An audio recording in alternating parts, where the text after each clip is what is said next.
welcome to Team 6 presentation with Anh, Ashley, Ben, Brian, Han, and Jerry. As we learn about organizational behavior, we would love to show you how we figure out the practice of human behavior and organizational dynamics in the real world. Our team focused on the motivation and team environment concepts of organizational behavior within the Massachusetts Department of Environmental Protection, or MassDEP. MassDEP is the state agency that serves the Commonwealth of Massachusetts by conserving natural resource areas involving water, land, and air. MassDEP also offers technical support to communities, inspects cleanups of polluted lands, and works with other government departments, local authorities, and any other environmental stakeholders. MassDEP, like many other public agencies, differs in pay from the private sector. While wages are generally higher in the public sector for lower levels of education, as you move further into higher education, the private sector begins to pay better. At MassDEP, it is a requirement to have a master's or professional degree in order to be hired as a lawyer or engineer.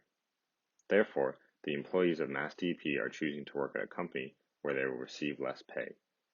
Not only is wage an extrinsic motivator, but it is also a hygiene factor from Herzberg's motivator hygiene theory. The employees' hygiene factors are met, therefore an increase in salaries does not give them any extra motivation or satisfaction.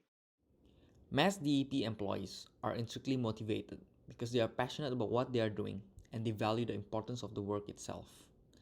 This is why intrinsic motivation is a more crucial part of the MassDEP company culture.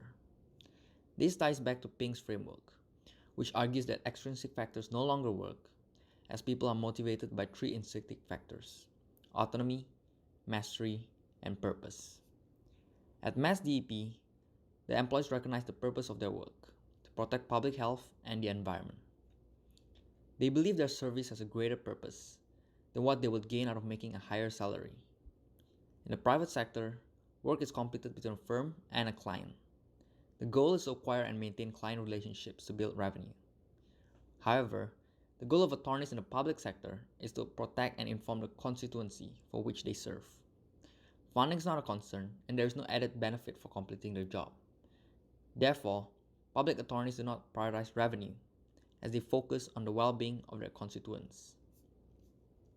Secondly, autonomy has been adapted into the practices of MassDEP through many managers, adopting a policy of less restrictive management and open communication. Managers avoid micromanaging, listen to constructive criticism, and discuss problems with subordinates. By having a more lenient management style, employees will have more freedom in making judgments and be more comfortable approaching a colleague. All this leads to a higher job satisfaction at MassDEP. MassDEP maintains their high level of intrinsic motivation by building a specific team environment through their hiring process, team size, and feedback system. Their recruiting emphasizes the importance of soft skills involving teamwork and congruent values. They try to ensure their new employees are working toward a common objective and understand the mission statement of MassDEP. Furthermore, MassDEP creates small teams for every specialized task so that all employees are more involved in a common goal. This small team structure helps maintain motivation by allowing individual efforts to be recognized, preventing social loafing, and allowing all employees to play a role in the decision-making process. MassDEP also implements a performance review system that helps team members clearly understand expectations in order to incentivize them to improve. The performance review system includes three stages. By having a specific goal at the beginning, as well as receiving feedback during the year, everyone clearly understands what they are expected to do and how to do it. Employees with explicit vision and clear communication with their leaders report having higher job satisfaction and loyalty.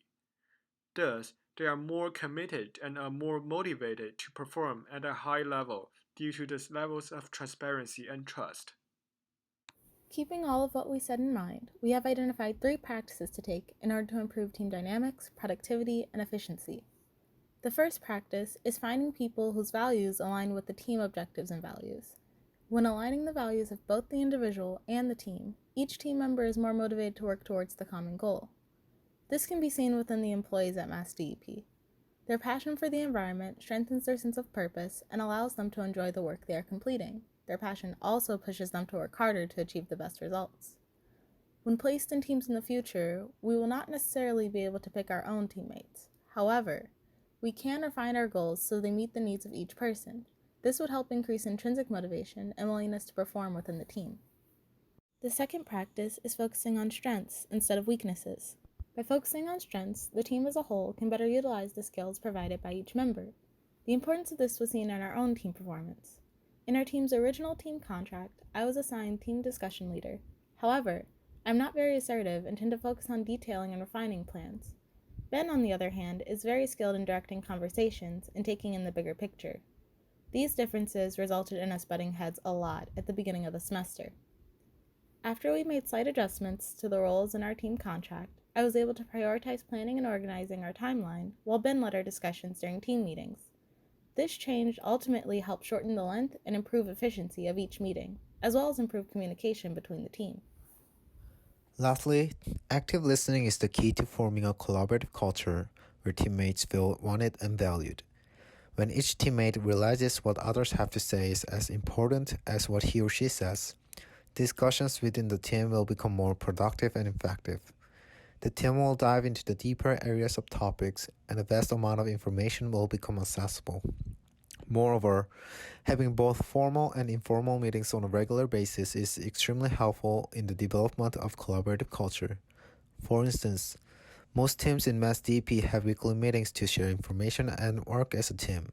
At the same time, small team size has allowed more interactions within the teams.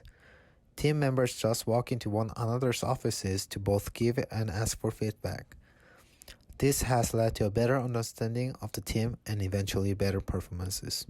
Therefore, our team should actively listen to teammates and increase interactions within the team to form a collaborative culture.